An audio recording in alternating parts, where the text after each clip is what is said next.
Bonjour à tous, donc nous voilà ce mercredi 9 octobre pour parler le sens de la vie. Nous allons commencer par prier. Père éternel, merci pour un nouveau moment comme ceci. Nous savons, Seigneur, que c'est pas par notre propre force, ni notre propre intellect, mais c'est ta grâce, Seigneur, qui permet cela. Nous savons, Seigneur, que nous allons être édifiés. Nous prions, Seigneur, que tu vas nous donner un sens dans cette lecture et dans cette compréhension, dans cette cieux ouvert par rapport au sens de la vie. Et je prie, Seigneur, qu'à la fin de toute chose, que tu sois glorifié au nom de Jésus. Amen. Donc, nous allons prendre notre verset de mémoire. Nombre chapitre 13, verset 30. Non, pardon. Jean chapitre 6, verset 35. Jésus leur dit, je suis le pain de vie.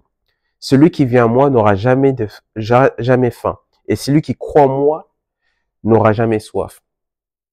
Il y a beaucoup de personnes, si on voit par rapport à ce verset-là, Jean chapitre 6, verset 35, il y a beaucoup de gens qui cherchent des choses que seulement Jésus a la capacité de combler. Beaucoup, vous verrez, cherchent trouver leur personne ou leur identité dans la fornication, dans les films des adultes, dans des choses contraires aux principes de Dieu, parce qu'ils se cherchent. Et ils ne savent pas c'est quoi le but, pourquoi ils ont été ramenés à la vie, ou être vivants. Il y a beaucoup de gens, si on leur demande, pourquoi ils sont en vie, ils vont dire, oh, c'est juste pour mener une vie comme ça leur semble bon. Et la parole dira que Dieu fait toutes choses pour un but. Donc, il n'y a rien qui doit échapper. Il n'y a rien qui ne devrait pas avoir une raison, un but pourquoi nous sommes en vie. La façon dont nous avons la vie aujourd'hui, c'est parce que Jésus a un plan et un projet concernant cela.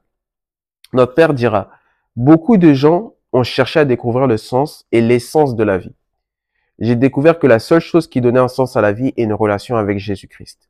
Sans Christ, la vie n'a pas de sens. Sans Christ, un homme est comme un bateau, agité d'avant en arrière par les vagues de ce monde. Il dira une chose importante, si on peut voir, que sans Christ, la vie n'a pas de sens. Et on pourra même dire que sans Christ, il n'y a pas de vie.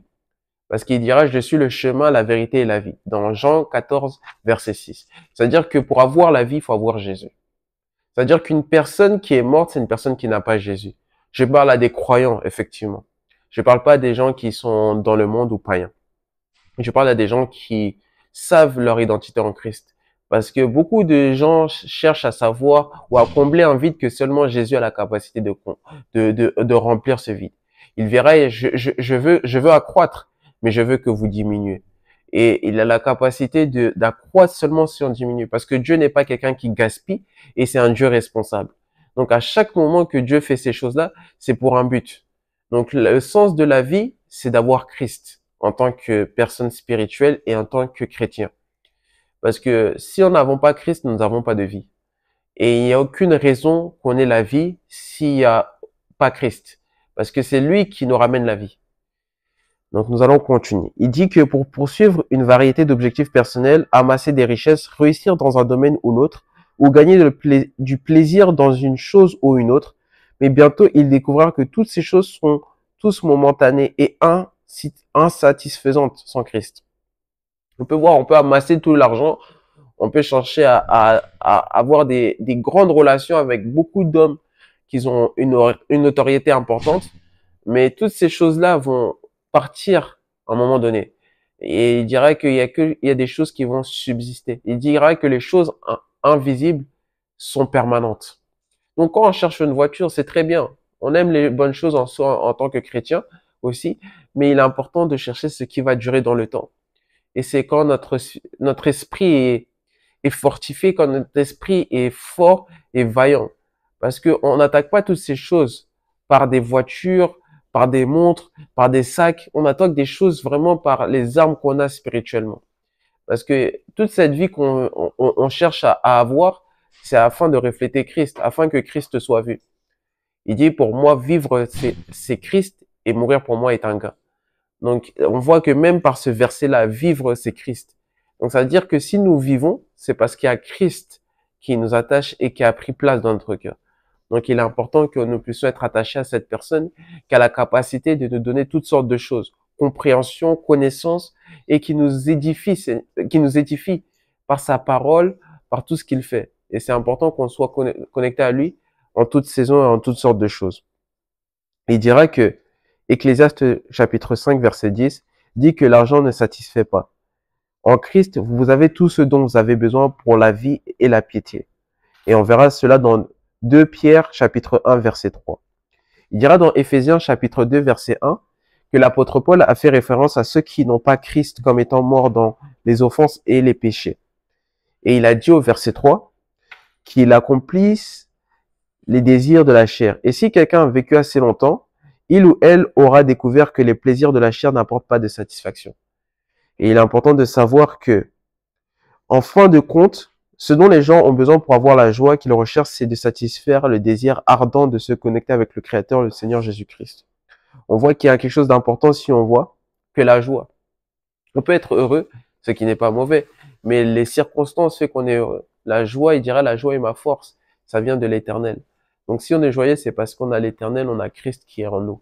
On peut pas être joyeux parce qu'on a un gâteau, on a des bonbons, on a une maison, on a une voiture. Tout ça, ça peut pas ramener la joie. Ça peut satisfaire juste pour une courte saison, mais être joyeux, ça demande d'avoir Christ en nous. Il dira aussi que les voitures, les récompenses, les titres et tout l'argent de ce monde ne pourront jamais combler ce vide dans le cœur. Tant qu'ils n'auront pas de relation avec Christ, leur vie restera dénuée de sens. C'est pourquoi lorsque les gens naissent de nouveau, tout d'un coup, ils ressentent cette paix intérieure qui ne peut être expliquée. Ce qui suit après, c'est la joie. La vie, soudainement, a un sens. Voilà. C'est pour ça que beaucoup de gens sont, comme on parlait durant le service des jeunes dans notre assemblée, c'était que beaucoup de personnes sont mariées, mais ils peuvent se sentir seuls. Et c'est important. On peut être marié mais se sentir seul. Comment c'est possible? C'est parce qu'une personne, depuis longtemps, elle est partie de ce mariage. Et c'est possible que nous, entre eux, on voit beaucoup d'individus marcher sur cette terre, marcher dans la rue, et ils n'ont pas Christ. Donc, ils sont vivants. Ils ont vivant leur être, leur cœur bat, mais ils n'ont pas Christ. Donc, ça fait des personnes mortes. Parce que celui qui a la vie, c'est celui qui a Christ. Donc, la chose importante que tu peux donner à une personne qui n'est pas croyant ou croyante, c'est de ramener à cette personne qui est morte la vie pour qu'elle puisse vivre.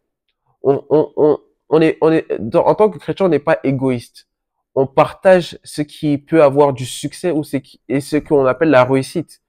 Donc, si on sait que quelque chose fonctionne, on doit partager cela à toute personne. Et il faut pas se limiter. Il dit, bien-aimés, faites du Christ votre priorité absolue. Ne l'échangez pas contre de l'argent ou quoi que soit d'autre, car cela ne servira à rien si vous gagnez le monde entier et perdez votre âme. On peut voir cela dans Matthieu chapitre 16 verset 26. Les gens qui n'ont pas Christ vivront non seulement une vie de dépression et de chaos sur cette terre, mais ils souffriront aussi pour l'éternité en enfer.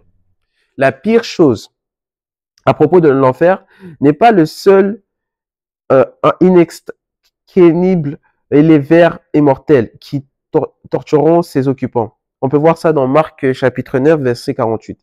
C'est la séparation éternelle d'avec Dieu et le regret d'avoir choisi de continuer dans le péché. Il dira que malgré que vous avez écouté plusieurs messages sur le salut de Dieu, sauvez-vous de ce tourment en donnant votre vie à Christ. Maintenant, si vous ne l'avez pas encore fait, assurez de vivre saint désormais. On voit qu'il a dit, donnez votre vie à Christ. Donnez votre vie. Tout ce qui rattache à votre propre personne, vous devez abandonner. Parce que vivre pour moi, c'est Christ. Donc, il n'y a plus de golden, il n'y a plus de junior, il n'y a plus, peu importe. Pour moi, vivre, c'est Christ. Donc, toute personne qui me voit doit voir Christ. On peut voir les Écritures, on peut voir la parole en moi. On peut lire des versets. On peut lire Jean 3,16 sur moi. On peut lire Jean chapitre 1, verset 1. On peut lire 1 Jean chapitre 4, verset 1. On peut lire toutes ces paroles. On peut lire Révélation 12, 1, 11. On peut lire toutes ces écritures. Parce que notre vie, notre corps est le temple de Dieu. Donc tout ce qui est moi, c'est plus moi, c'est lui. Et quand vous avez la connaissance que c'est lui, Dieu nous permettra de vaincre ce monde avec sa force et avec son autorité au nom de Jésus. Remarque, Si vous êtes né de nouveau, vous pouvez transformer ce message en tract. Mettez les coordonnées de n'importe quelle paroisse de l'église rachetée de Dieu à la fin du tract, afin que les gens qui le lisent puissent avoir un ministre de Dieu pour appeler pour des conseils et des prières. Et utilisez-le pour gagner des âmes à Christ. Et que Dieu nous aide en faisant ceci. Point clé. Une vie sans Christ est vide. Et je dirais qu'il faut la remplir avec Christ. Et que Dieu nous aide à marcher avec lui et à être fortifiés par sa parole et par ses messages. Au nom de Jésus, amen.